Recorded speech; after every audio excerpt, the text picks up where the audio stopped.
UMI Foundation, lembaga yang berpusat di Jalan Ketintang Selatan Gang 1 nomor 5 ini merupakan sebuah lembaga penjamin mutu pendidikan Al-Quran di sekolah atau lembaga pendidikan lainnya.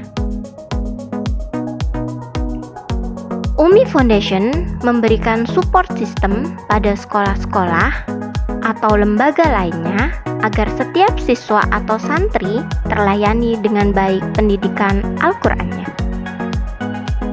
Tujuannya agar setiap siswa atau santri mampu membaca Al-Qur'an dengan baik. UMI Foundation memiliki sistem mutu yang disebut dengan 7-10-7, yaitu 7 program dasar, 10 pilar mutu, dan 7 tahapan mengajar.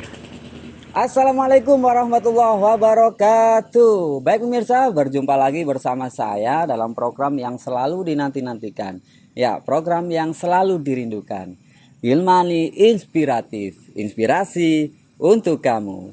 Baik pemirsa, pada kesempatan kali ini saya berkesempatan mengunjungi kantor UMI Foundation Surabaya. Ini adalah kantor pusat dari UMI Foundation yang ada di Surabaya. Nah, nanti kita akan menemui seseorang. Beliau adalah ketua tim supervisi UMI Foundation Surabaya.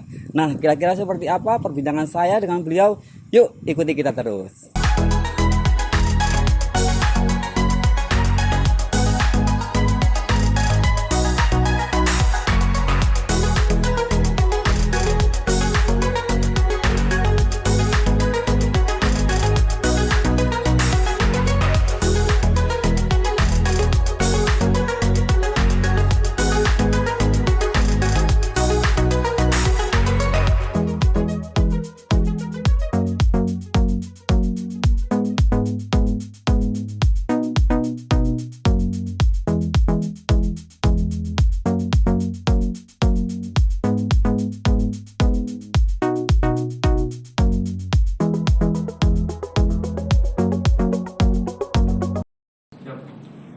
Baik pemirsa, kita sudah berada di dalam kantor nih ya, dan kita sudah bersama beliau.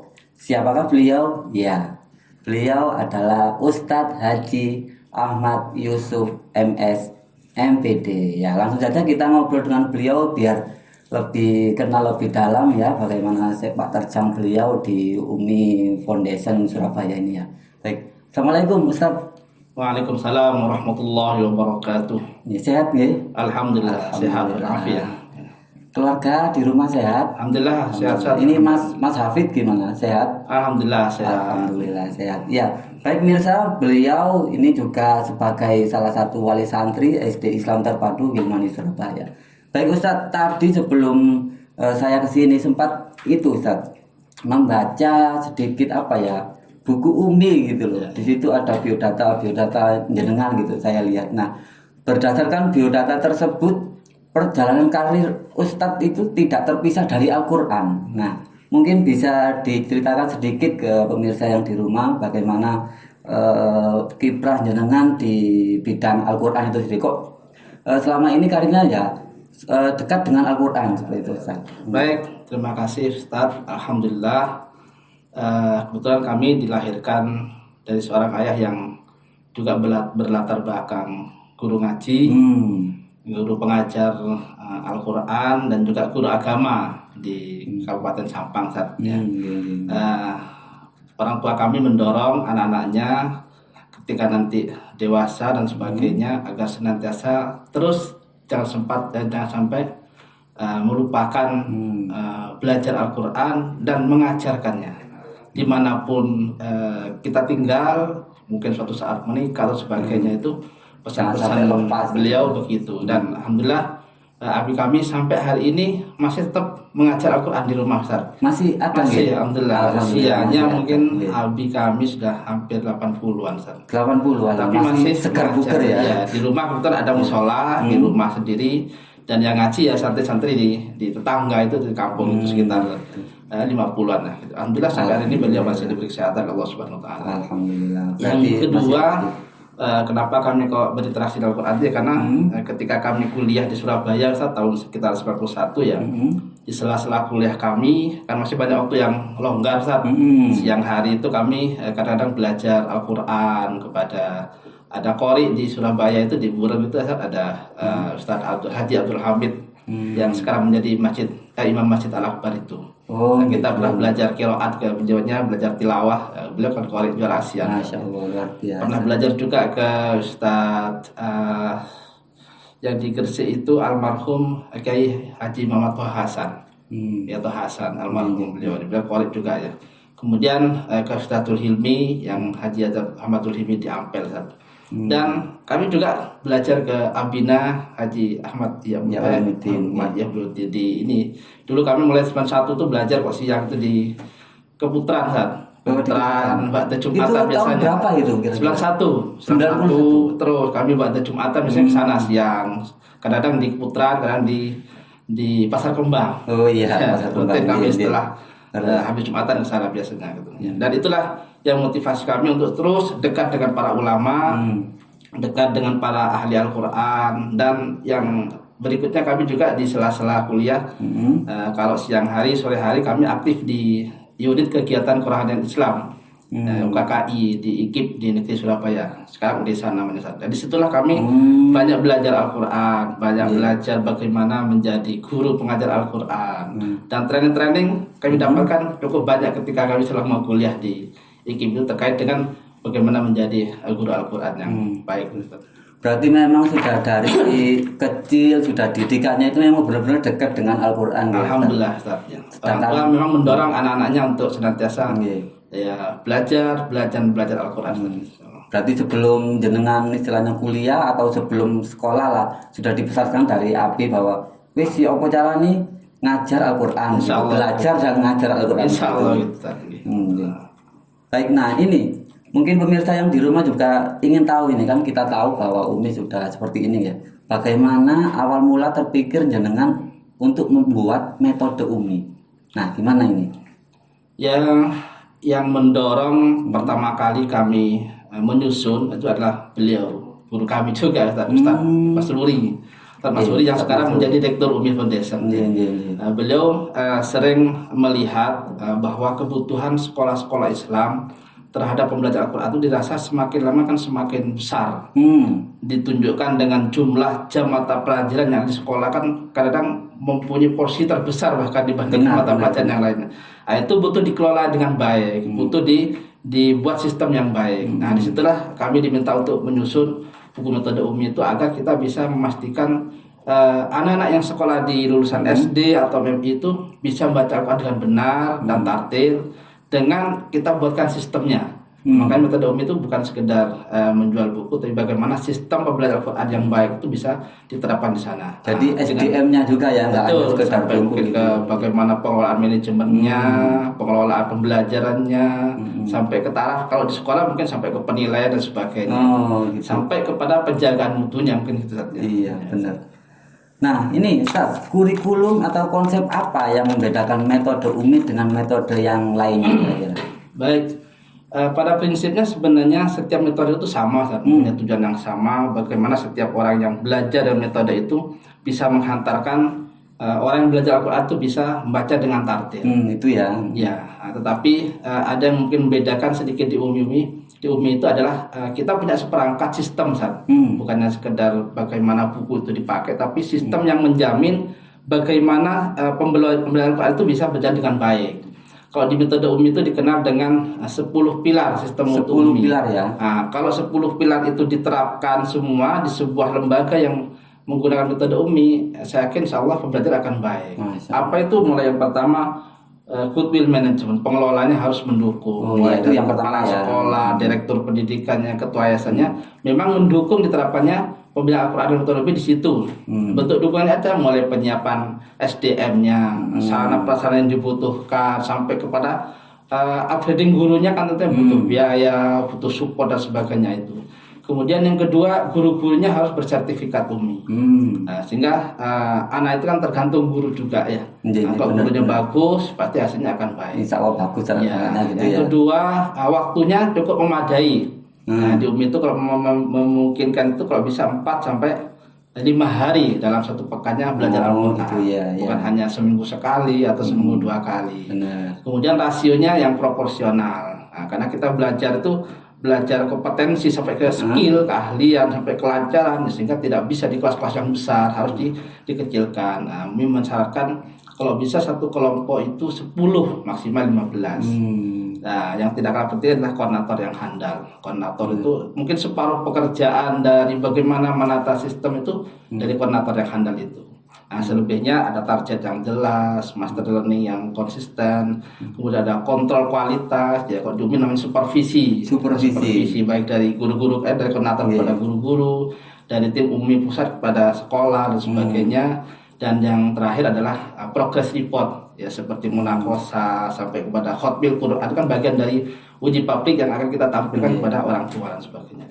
Berarti sudah tersistem dengan baik ya, mulai dari yang istilah remeh temeh sampai yang benar-benar yang sulit gitu ya. Ya, itulah yang kami katakan sistem, bukan hanya sekedar pokoknya ada metode, tapi bagaimana sistem tadi itu bisa diterapkan dengan keseluruhannya, bukan hanya sebagian-sebagian. Dan itulah yang menjadikan sebuah lembaga itu bisa eksis, bisa on the track, bisa di standar yang baik. Iya, jadi nggak hanya jual buku saja gitu ya, tapi benar-benar SDM-nya itu benar-benar ditata mulai dari awal sampai benar-benar sukses gitu ya. Iya, Ustaz. Baik Ustaz, nah ini bagaimana UMI berproses dari yang awalnya mungkin orang tidak mengenal hingga sekarang banyak digunakan baik di sekolah maupun TPQ, ini hampir di seluruh Indonesia. Mungkin cerita saya pribadi nih Ustaz. Saya dulu waktu kecil itu kalau tahunya itu Iqra, mungkin Iqra. Nah, sekarang ini baru tahu 3-4 tahunan saya baru mengenal UMI itu. Nah, mungkin bisa diceritakan bagaimana UMI berproses. Ya, alhamdulillah Ustaz. Sebenarnya prosesnya berjalan secara alamiah saja, ya biasa aja. Kami menyusun bersama tim itu tahun 2006 Ustaz. 2006 ya. Kurang lebih hampir setahun kita susun buku itu, dan kami tidak gegabah untuk kemudian mensosialisasikan, tetapi karena kami pilih beberapa sekolah yang mau untuk dijadikan sebagai sekolah labnya, tempat kami untuk istilahnya trial dan sebagainya ya. Alhamdulillah waktu itu ada 6 sekolah di Surabaya itu, di se-Indonesia Ustaz. Ya ada di Bekasi. Di Bekasi itu ada SDIT Nur Hikmah yang merupakan afiliasinya dari Al-Hikmah waktu itu. Kemudian di Depok itu ada SDIT Ruhama. SDIT Ruhama. Kemudian di Bandung itu ada SDIT Nur Ar-Rahman. Kemudian di Sidoarjo itu kita ada sekolah SDIT Insan Kamil, mungkin Insan Kamil ya, saya tahu. Ada SDIT Nurul Fikir sebagainya. Kemudian di Jember itu ada SDIT Al Furqon yang bukan sekolah besar di sana. Dan sekolah-sekolah tadi cukup membuat representasi di beberapa lembaga yang sebarannya se-Indonesia sudah cukup itu. Bahkan sebenarnya ada satu sekolah yang ada di Kalimantan juga ada Hasbunallah di Tabalau, dan juga di SDIT Ukhuwah Banjarmasin. Itu juga bagian sekolah yang awal-awal kami kemudian menguji cobakan metode UMI itu. Alhamdulillah dalam waktu setahun itu respon dari lembaga yang kita buat itu sangat baik. Dibuktikan dengan kalau ada lomba-lomba itu kita selalu menang itu katanya gitu ya. Dan hasil pembelajarannya ada progres yang cukup baik dari segi kualitasnya, kuantitasnya, dan respon dari orang tua juga cukup baik. Dan itu kemudian maju di tahun-tahun berikutnya. Banyak permintaan, dan permintaannya luar biasa. Justru bukan dari kami, tapi dari sekolah-sekolah yang tahu kepada sekolah-sekolah yang tadi itu. Ya, jadi ketok tular kalau bahasa Jawa. Benar. Nah, di situ kemudian mulai banyak pengguna UMI dalam waktu nggak sampai berapa, hanya setahun aja sudah hampir 15.000. Jadi mulai dari 2006 tadi itu setahun 2007. Tapi kami betul-betul melonsingkan, istilahnya membuat UMI terbuka itu di 2010 saat 2010 yang betul-betul secara siap kami kemudian kelola dengan baik. Dan sistem. Alhamdulillah sampai hari ini pengguna UMI kurang lebih 2.940 lembaga. 2.940 lembaga se-Indonesia, data sampai bulan ini saat ini, alhamdulillah. Kemudian kalau santrinya 359 ribuan. Santrinya 390 yang belajar metode UMI. Itu termasuk sekolah yang akademik dengan termasuk TPQ gitu ya. Kemudian gurunya yang aktif mengajar dan sudah bersertifikat UMI 19.900 690-an, hampir 20.000 lah. Termasuk asatidz Gilmani ya. Termasuk guru-guru Iya, Gilmani yang benar. aktif, yang luar biasa, yang sudah bersertifikat semua, insya Allah gitu ya. Alhamdulillah. Ya, saya Dan ini belum, Ustaz. tersebar di 28 provinsi Ustaz, se-Indonesia. Alhamdulillah. Berarti hampir di semua provinsi ada ya hampir perwakilan 90%, dari iya. sekolah yang Kemarin yang terakhir kita jam itu di Aceh. Di Kalau Aceh? di Irian, Papua dan sebagainya sudah lama Ustaz. Sudah sampai ke Freeport di sana juga ada, Sorong dan sebagainya. Alhamdulillah cukup banyak. Masya Allah, luar biasa. Ini saya baru tahu sekarang Ustaz. Betul. Program ini luar biasa loh pemirsa. Ini kalau nggak di program ini ya pemirsa mungkin nggak tahu gitu ya bagaimana Umi berproses gitu. Baik Ustaz, selain mengembangkan buku, nah dengan metode Umi, program lain dari Umi Foundation ini apa? Kan ini kan ada buku, mungkin ada yang lain dari Umi Foundation, program yang lain. Ya kita sebenarnya lebih konsen kepada pembelajaran Al-Quran, tidak kepada yang lainnya. Walaupun banyak sekali dari customer kita, para pengguna kita yang meminta ada pelatihan-pelatihan selain Al-Quran ya. Tapi kita core-nya lebih kepada bagaimana Al-Quran yang ada di lembaga itu dikelola dengan baik. Tetapi turunannya dari metode itu cukup banyak Ustaz. Ada terjemahan Al-Quran yang mungkin di Ilmani sudah menggunakan, ada tahfidz yang sekarang se-Indonesia sudah menjadi booming sekarang kan ya. Yang menjanjikan lulus SD itu harus hafal 3 juz, harus hafal 5 juz. Bahkan kalau di Kalimantan Selatan di Sangatta itu di SDIT Darussalam itu juga bahkan menjanjikan sampai 20 juz dan sebagainya. Itu sesuatu yang luar biasa. Dan itu kita harus support itu, kita harus berikan sistemnya, bagaimana cara mengelolanya, cara memanagenya, dan di metode ini juga sudah ada bukunya. Kemudian ada belajar bahasa Arab juga ada. Kemudian ya pendalaman tahsin buat para guru, buat para trainer dan sebagainya. Insyaallah kita lebih konsis kepada pengembangan Al-Quran. Walaupun sebenarnya kita juga ada training yang lain, tetapi mungkin Umi Foundation lebih konsen kepada bagaimana pengembangan Al-Quran. Kalau misalnya selama pandemi seperti ini, apa ya kayak pelatihan gitu masih tetap eksis ya, maksudnya masih tetap ada gitu. Alhamdulillah Ustaz ya, kita kan mencoba membaca pola-pola yang terjadi di sekitar kita. Kalau pandemi ini kita tunggu terus sampai berakhir kapan juga tidak jelas ya, kita hanya diam aja. Alhamdulillah pola itu sudah kita temukan. Ya secara umum pembacanya online aja.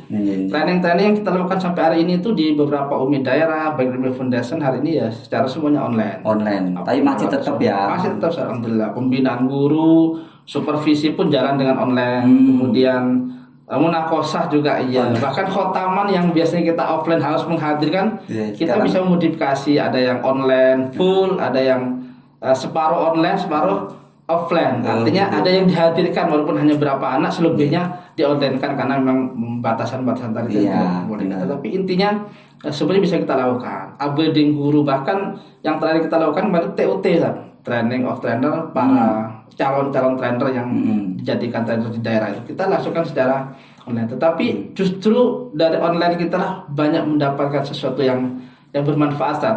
Yang tadinya pelatihannya harus sekian hari dengan perjalanannya pulang perginya ternyata juga di efisiensi. Perjalanan pulang pergi ada hikmah tersendiri ternyata bahkan banyak positifnya. Walaupun ada sisi negatifnya karena corona itu. Banyak juga ya sisi negatifnya. Bahkan Umi banyak mendapatkan sesuatu yang berharga itu. Kemudian kita bisa mengerjakan dalam satu hari itu sampai 3 kegiatan bisa dengan itu dengan online. Dengan online ya. Pagi kadang-kadang supervisi, siangnya pembinaan guru, malamnya masih bisa berkoordinasi rapat dengan para pengurus Umi daerah yang ada di luar. Kalau yang offline malah mungkin hanya satu kegiatan ya. Itu pun bisa berhari-hari kalau bisa berhari-hari dan pindah daerah. Begitu. Hari ini ada di Kalimantan, siangnya sudah pindah ke Bekasi, malamnya sudah pindah ke Surabaya lagi. Iya benar. Nah ini Ustaz, mungkin dari pemirsa yang di rumah pengen mengajar di Umi atau seperti apa. Nah ini syarat jadi trainer atau pengajar di Umi itu seperti apa? Barangkali ada pemirsa yang ingin jadi pengajar di Umi gitu Ustaz. Baik, terima kasih Ustaz. Jadi untuk menjadi seorang pengajar Al-Quran di metode Umi itu sangat sederhana sekali. Yang pertama yang penting bacaan Al-Qurannya bagus Ustaz. Yang penting bacaan Al-Qurannya bagus tuh. Dengarkan pemirsa. Ya, bagaimana kalau nggak bagus ngajar anak pasti hasilnya juga nggak bagus. Anak itu apa katanya guru. Jadi gurunya dulu harus yang bagus ya. dulu. Dan kami memang konsen kepada guru dulu sebelum kepada yang lainnya. Nah, untuk bisa bagus tuh kita lakukan tahsin misalnya pembinaan bacaan. Kemudian yang sudah bagus kita tasheh untuk bisa mengikuti metodologi nantinya. Sehingga yang kedua persyaratan harus memahami metodologi, bagaimana cara mengajarkan buku metode Umi, cara mengelola, cara memanage pembelajaran Al-Quran dan metode Umi itu. Itu kalau menjadi guru cukup 2 aja. Bacanya bagus, paham metodologi cara mengajar, memanage, mengelola sesuai metode Umi tadi itu ya. Nah, nanti berikutnya tetap ada upgrading continuous improvement berikutnya. Untuk menjadi seorang trainer, ya tentunya dia harus menjadi seorang guru yang baik dulu di sebuah lembaga. Jadi tingkatannya guru dulu, baru trainer kalau dia bagus begitu ya. Tidak hanya guru Ustaz, tapi harus guru yang baik di sebuah lembaga. Guru yang baik ya. Jadi kalau yang guru-guru biasa kayak saya gini, bagaimana bisa membina orang lain kan? Kalau gurunya biasa aja kan begitu. Tentunya harus yang baik. Bahkan kalau bisa dia pernah jadi koordinator dan koordinator yang baik lagi, begitu ya. Kenapa? Ketika dia menjadi trainer kan kecenderungan membina guru yang lain, mensupervisi sekolah, kemudian mengcoach dan sebagainya, bahkan mengarahkan. Tentunya dia harus punya keahlian yang lebih daripada seorang guru, dan itu harus ada. Kemudian tambahannya dia harus hafal minimal 2 juz dari Al-Quran. Minimal 2 juz ya. Karena guru-guru kita rata-rata 1 juz 2 juz sudah banyak. Kalau trainernya nggak sampai gitu, bagaimana bisa membinanya? Iya benar. Nah, jusnya silahkan bisa jus 30, 29, bisa 30, bisa 1 sebagainya. Nanti setelah jadi trainer biasanya tiap tahun minimal 1-2 juz tuh dia harus upgrading, harus menambah hafalannya. Jadi kalau asatid di Gilmani di Umi ini seperti itu ya? Ada target ya. Minimal hari ini hanya 2 juz ya. Tahun depan minimal 3 juz sudah. Tahun depannya lagi 4 juz. Ya seiringnya terus bertambah begitu. Kalau 1 juz 1 tahun saya pikir sangat ringan sekarang itu. Kemudian yang tidak kalah pentingnya kalau seorang trainer tentunya punya akhlak yang baik, ya, punya kepribadian yang baik, dan yang paling penting juga adalah bisa bekerja sama dalam sebuah tim. Benar, bisa berkolaborasi gitu ya. Benar. Ya ini Ustadz ada hubungannya dengan pembelajaran ini. Ini saya juga kan sebagai guru gitu ya. Nah di setiap lembaga atau sekolah kan pasti ada ini ya, yang anak yang cepet gitu, yang diajari 1 kali udah bisa. Nah ini ada anak yang kalau bahasa itunya apa ya, lelet, lambat gitu ya. Nah kira-kira kalau metode Umi sendiri meramu seperti apa anak-anak yang tergolong yang lambat seperti ini? Iya. Jadi begini Ustadznya, kalau Ustadz Masruri, rektor kami itu sering menyampaikan di forum-forum itu, pada prinsipnya atau pada hakikatnya itu sebenarnya tidak ada anak yang bodoh. Yang ada anak belum mendapatkan guru yang baik dan metodologi yang benar. Benar. Ketika dia sudah mendapatkan guru yang baik, maka pasti anak itu akan bagus kan. Anak yang tadi katanya cerdas itu karena mendapatkan guru yang baik, tidak baik juga belum tentu akan menjadi baik. Benar. Nah, ketika anak itu mendapatkan guru yang baik, sistem yang bagus, kemudian metodologi yang pas, ya insya Allah dia juga akan baik. Nah, kemudian ditunjang lagi di metode Umi itu ada model pembelajaran yang kita pakai adalah klasikal baca simak atau klasikal baca simak murni, tidak privat. Klasikal baca simak murni itu atau klasikal baca simak itu begini, dalam satu kelompok sebelum kita mulai setor satu persatu anak setor bacaan atau sedang menyetorkan uminya gitu ya, maka kita jelaskan materi tadi itu dalam bentuk klasikal. Nah, sebelum menjelaskan pokok bahasan yang baru, kita review yang kemarin. Itu namanya apersepsi, mengulang yang sebelumnya, biar ingat lagi. Iya benar. Nah, setelah itu baru dijelaskan pokok bahasan lewat klasikal itu secara bersama-sama. Nah, setelah itu baru gantian satu persatu membaca setelah dijelaskan tadi itu di bukunya. Nah, pada saat satu membaca, yang lainnya harus menyimak anak yang membaca itu namanya baca simak. Baca simak. Dari menyimak itu sebenarnya anak yang tadinya kemarin sudah bisa membaca jadi ingat lagi materinya. Karena sering diulang oleh temannya. Simbiosis mutualisme kalau saya bisa mengatakan. Jadi kemudian yang kedua, buat anak yang hari ini belum sampai ke halaman yang dia sedang baca itu bagian dari persiapan belajar.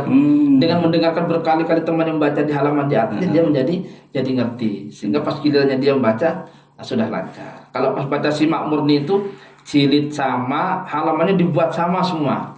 Gitu. Kan ada yang kadang-kadang satu kelompok tuh bagus semua terus dan aktif semua, tidak ada yang bolos dan sebagainya. Ya kita usahakan buat yang sama terus.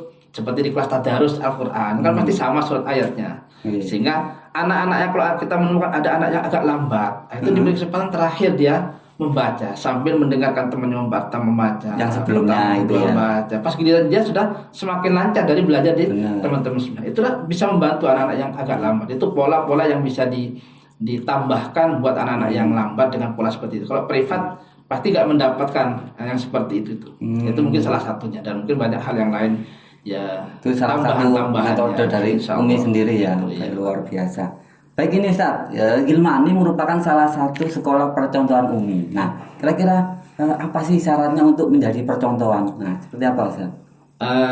Untuk menjadi sekolah model atau sekolah percontohan itu syaratnya seperti yang saya sampaikan tadi itu, jika pilar-pilar mutu yang ditetapkan Umi, 10 pilar mutu tadi itu diterapkan dengan baik, dan otomatis dia akan menjadi sekolah yang baik, mutunya baik, kualitasnya baik, pasti dengan sendiri kita berikan sebagai dia sekolah model. Nah, kapan kita melakukan itu? Pada saat kita supervisi, Ustaz. Kita kan rutin supervisi, seperti kita ke Wilmani kan hampir paling lambat 3 bulan sekali kita mesti kontrol ke sana. Itu memang sudah ada jadwalnya ya? Ada jadwalnya. Atau sesekali langsung gitu aja? Kita sudah punya jadwal yang kita pastikan sebuah lembaga yang pakai itu paling tidak bisa dilakukan setahun sekali harus kita kunjungi. Itu lembaga yang dikunjungi tahu atau? Insya Allah kita tahu karena ada koordinasi rutinnya. Nah, yang baik itu memang minimal 1 semester sekali atau bahkan 3 bulan sekali. Nah, Wilmani kan dekat dengan kantor, sering kita kunjungi juga. Kalau Wilmani yang aktif minta, kami datang. Kalau Wilmani yang nggak minta, kami yang menawarkan, begitu ya. Sehingga ketemu. Pokok intinya kita butuh yang pingin baik Qurannya kan bukan hanya SDIT Wilmani, tapi metode Umi kepingin Umi yang ada di sana itu juga harus baik. Al-Quran yang ada di sana itu juga harus bermutu dan sebagainya.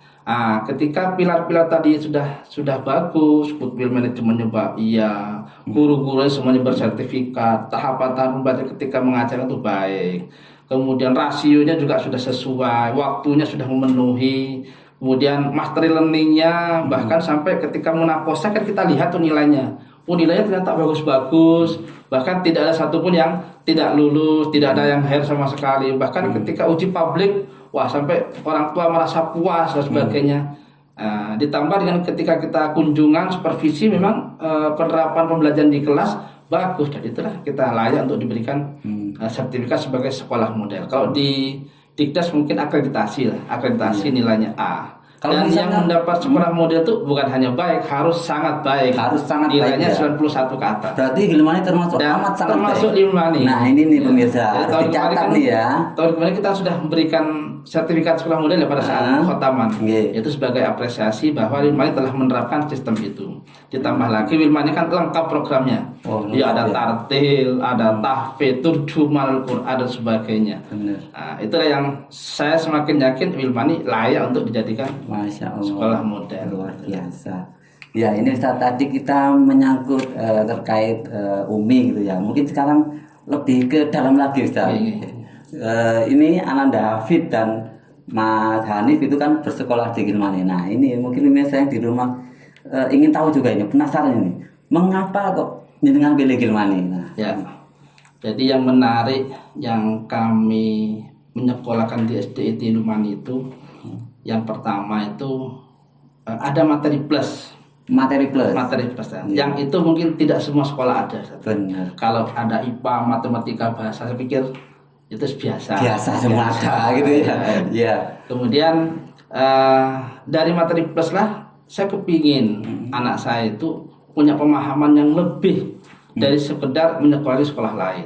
Bahkan anak saya harus lebih baik dari orang tuanya, kan begitu. Benar. Saya teringat ya materi di mana kan materi plus kan ada hadis yang harus cukup banyak itu kan ya.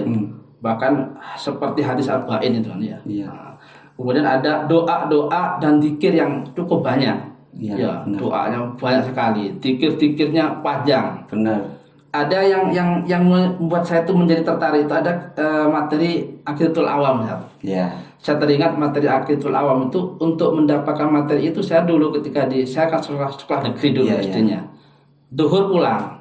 Nah, siang abi saya sekolah lagi kan. Sekolah dinia di madrasah dinia. Madrasah dinia. Yang jam 1 sampai jam 5. Nah, di situ tuh ada Aqidatul Awam, Sulamat Taufik, ada ya Jurmiyah, ada dan sebagainya. Dan saya ingat Akidul Awam itu saya waktu itu kelas 3 kelas 4 SD ya. SD. Nah ternyata di Wilmani kelas 1 sudah bisa ya, kelas Iya. 2 ya. Terus mulai Iya, kelas dua ngapal-ngapalkan sudah. nadom-nadom itu. Saya ingat betul nadoman yang saya sangat terngiang waktu itu kan ketika ada soal sebutkan urutan 25 nabi. Harus urut kan. Nah, tinggal baca aja nadomnya. Hum Adamun Idrisuruhun Huduma Soleh wa Ibrahim wa Ismail sampai Isa wa Khatimun Da'waya alaihimu salatu wassalamu alaihim madamatil ayyam. Ternyata itu ada di Akidul Awam semua. Dan ternyata di Wilmani itu ada. Wah, ini ketepatan tanpa cari sekolah madrasah lagi yang siang, di Wilmani sudah ada semua. Dan saya yang menjadi sangat terenyuh sekali Ustaz, ya kemarin ketika pandemi kan banyak masjid di lockdown itu ya. Benar. Masjid tutup ya. Tutup. Dan kita ya sempat sholat di rumah bersama, sholat berjamaah di rumah. Nah, karena Mang Hanif sama Hafid kan masih kelas 4, kelas 5, kelas 3, kelas 5, belum balik. Seandainya balik pasti saya suruh ngimam ya. Karena membaca sudah bagus. Hafid kelas 3 sudah ikut khotaman tartil sama tahfiz. Hafid sudah hafal 3 juz sekarang. Kakaknya itu alhamdulillah sudah lulus SMP kemarin sudah hafal 30 juz. Seandainya dia balik pasti saya suruh ngimami. Tapi karena belum saya ngimami. Sekeluarga berjamaah 2. Setelah selesai saya ingat anaknya kan hafalnya banyak itu, zikirnya banyak dan saya senang zikirnya. Ya, akhirnya saya buat jadwal setelah sholat itu Hanif yang zikir. Begitu ya. Kan panjang itu. Iya. Ya, Hanif walaupun kelas 3 kan sudah mulai panjang. Iya. Ya, kalau Hafid lebih panjang lagi karena semuanya sudah selengkap zikirnya. Ya, setelah selesai zikir, waktunya doa, Hafid yang doa. Saya beri kepercayaan begitu. Doanya panjang. Di tengah doa itu ada doa yang menyentuh saya. Ada doa Robbi firli wa liwalidayya Robbil harhumma kama rabbayani. Saya membayangkan setiap anak yang hafal doa itu dan dipakai setiap sholat pasti itu mendoakan orang tua. Dan tidak ada kebahagiaan orang tua ketika anaknya bisa sholat dengan benar. Dan saya kira itu di Wilmani kan diperhatikan sholat anak itu. Dan mendoakan orang tua dan baca Al-Qurannya bagus. Saya membayangkan kalau seandainya nanti saya meninggal, saya sudah tidak ada tuh, pasti anak saya itu akan mendoakan orang tua terus itu dan tidak akan berhenti. Jadi itulah kebahagiaan yang tidak ada nilainya ketika kita menyekolahkan di sekolah yang di dalamnya ada ngajari sholat, di dalamnya mengajarkan Al-Quran, di dalamnya doa kepada orang tua. Dan itulah yang kita harapkan, doa anak yang soleh yang mendoakan kedua orang tuanya. Tidak ada yang lain. Selebihnya ya yang lainnya sama dengan sekolah yang lain. Yang itu yang tidak ada di sekolah yang lain, yang ada di Wilmani di situlah. Karena sebenarnya tujuan dari kita mendidik anak kan ya di situ ya. Iya, bagaimana akhlak, bagaimana berbakti pada orang tua, dengan tadi mendoakan orang tua kan itu sama saja sudah kesuksesan dalam kita mendidik kan seperti itu. Sangat luar biasa ini.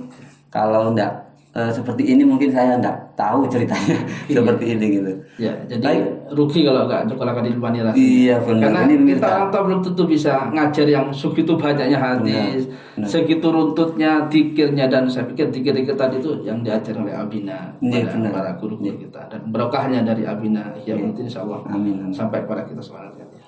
Nah ini Ustaz, ini kan kita tahu ya semuanya jenengan ini sibuknya luar biasa meskipun pandemi kan tetap kayak apa pelatihan atau apa supervisi. Nah ini Ananda Hafiz dan Hanif ini kan seperti yang jenengan jelaskan tadi bahwa cerdas dan berkepribadian baik, sopan dan juga berprestasi. Nah ini mungkin pemirsa yang di rumah ini kepengen apa tips atau amalan khusus gitu Ustaz. Bagaimana supaya mempunyai anak yang sopan santun dan berprestasi seperti itu, gimana Ustaz? Sebenarnya di keluarga kami itu sangat sederhana Ustaz, dalam menanamkan kepribadian pada anak kita itu. Ya, tidak ada guru yang lebih baik daripada uswah yang diajarkan kepada anak kita. Dan itulah yang diajarkan oleh Rasulullah kepada kita ya, contoh teladan yang baik. Kalau kami menginginkan anak-anak agar sholat di masjid, ya kita yang harus ngajak masjid, tidak hanya menyuruh sholat. Suri tauladan gitu ya. Jadi anak-anak harus baca Quran. Ya kita juga ikut baca Quran bersama anak di sampingnya. Kemudian anak-anak harus merojaah hafalan. Ya kita juga merojaah hafalan. Kita tunjukkan bahwa kita juga sudah sedang merojaah, bukan hanya menyuruh saja. Anak tolong kita tambah hafalannya. Ya kita juga nambah juga, walaupun mungkin yang berbeda targetnya, berbeda capaiannya. Anak itu kan cepat, orang tua agak lambat. Itu yang penting kita memberi contoh bahwa kita juga ikut melakukan itu, bukan hanya sekedar menyuruh. Nggak hanya menyuruh gitu ya. Dan dengan begitu tidak ada alasan lagi buat anak kita untuk tidak melakukan itu. Kenapa? Orang tuanya juga mengerjakan itu. Semuanya melakukan itu. Dan kami sepakat ya, ayo Ma'rif semuanya mengaji, ya udah ngaji. Sehingga tidak ada potensi yang satunya mau apa, nggak ada. Dan yang ya sesekali kadang kita berikan reward lah buat anak kita sebagai bentuk apresiasi bahwa dia telah menyelesaikan targetnya begini. Kadang-kadang kapan hari itu ya Hafid kepingin mainan Ustaz, mainan apa tobot namanya. Oh, tobot Itu yang kayak mobil yang dibongkar jadi robot. Jadi robot ya. Padahal memang waktunya memberikan itu sebenarnya. Cuman ya daripada sekedar memberikan ya kita beri target lagi. Biasanya kan mainnya cuma beri yang 50.000. Oh, biasanya ya mahal itu. Menurut saya mahal. Agak yang harganya berapa 300.000. Tapi dia kepingin sekali itu, ingin mendapatkan mainan yang biasanya kecil-kecil pingin besar. Saya bilang ya kalau pingin yang seperti itu ya harus nambah hafalan, nah jangan sampai hanya di waktu itu dia sedang kelas 3 atau apa ya, yang waktu hafalnya masih surat Al-Mursalat, Al-Insan, Al-Mudaththir. Saya bilang tambah satu surat lagi. Saking kepinginnya Ustaz. Waktu itu kan kelas 6 itu libur karena ujian apa ya. Jadi saya berangkat pagi itu saya bilang harus nambah satu surat lagi. Nanti kalau selesai Al-Muzammil waktu itu. Kalau selesai Al-Muzammil ya saya baru kasih. Saking kepinginnya Ustaz. Bahkan saya tahu kan sudah beli ini aja dulu yang kecil, nggak mau, tetap ingin yang besar itu. Ya udah saya mau nambah Al-Muzammil aja. Saya berangkat jam 8 ke kantor, jam setengah 4 pulang sampai rumah jam 4 sudah bilang, "Ya, saya mau store. Al-Muzammil nak satu surat." "Iya, saya sudah hafal." "Ya, bener hafal." "Bener tak? Saya tunggu dengarkan Al-Muzammil yang 1 halaman setengah itu. Satu hari selesai kan? Dan lancar itu. Bener. Karena saya bilang kalau nggak lancar ya tidak diakui sebagai hafal, kalau hanya sekedar hafal. Dan lancar kan luar biasa. Itu jadi sebenarnya motivasi yang paling sederhana buat anak seperti itu. Dan ya ayo berangkat ya, tunggu dulu saat Ma'rif dulu dan sebagainya. Iya, jadi sebenarnya anak kita punya potensi yang luar biasa kalau dia diasah. Yang selama ini kan di Wilmani mungkin ayo sedikit aja, tapi kita coba di luar mengangkat potensi yang luar biasa. Satu hari bisa satu surat bisa. Hasilnya luar biasa ya. Cuman memang butuh pancingan, butuh trigger dan sebagainya. Tapi kan nggak cukup harus berkali-kali dikasih hadiah tertentu. Iya. Kadang-kadang motivasi seperti itu kan ya ada baiknya ada tidaknya. Iya. Sehingga kita luruskan. Ya sesekali aja kita perlu memberikan reward dan sebagainya. Ya selebihnya kita luruskan bahwa niat menghafal itu semata-mata menghafal itu Allah Subhanahu wa taala. Itu aja Ustaz ya. Jadi tidak ada tips yang lain kecuali ya kalau ingin anaknya begini ya kita ikut. Teladan dari kita sendiri ya. Benar. Ini pemirsa. Jadi kita tidak hanya menyuruh anak kita, tapi kita juga melakukannya. Yang terpenting itu. Baik Ustaz, sebelum berakhir mungkin ada pesan untuk pemirsa yang di rumah seperti apa? Mungkin cara mencintai Al-Quran atau seperti apa? Ustaz, terima kasih di akhir pertemuan ini. Jadi tidak ada pesan yang terbaik kecuali pesan yang dipesankan oleh Nabi kepada kita semua untuk senantiasa kita senang belajar Al-Quran, senang membaca Al-Quran, memahami apa yang dibaca, dan yang tidak kalah pentingnya mengamalkan apa yang sudah kita baca itu. Khairukum man ta'allama Al-Quran wa 'allamahu. Sebaik-baik di antara kita adalah orang yang belajar Al-Quran, yang mengajarkan Al-Quran dan mengamalkan Al-Quran. Dan dengan harapan nanti kelak di hari kiamat Al-Quran akan memberikan syafaat kepada kita semuanya. Ya, kata terakhir, ingin selamat dunia akhirat, amalkan Al-Quran. Nah, ini quote yang luar biasa. Kalau ingin selamat, dia amalkan Al-Quran gitu Ustaz. Baik, terima kasih Ustaz atas waktunya hari ini, luar biasa. Ini tempatnya juga luar biasa. Ini mungkin pemirsa yang di rumah ini apa ya, pangling mungkin gitu ya, kok sekarang tempatnya jadi bagus gitu. Ini di kantor Umi Foundation ya. Kami online. Iya. Baik pemirsa, demikian tadi perbincangan kita dengan Ustadz Haji Ahmad Yusuf MS MPD. Semoga perbincangan kita bermanfaat untuk kita semua. Sampai jumpa di video-video berikutnya. Assalamualaikum warahmatullahi wabarakatuh. Bye bye.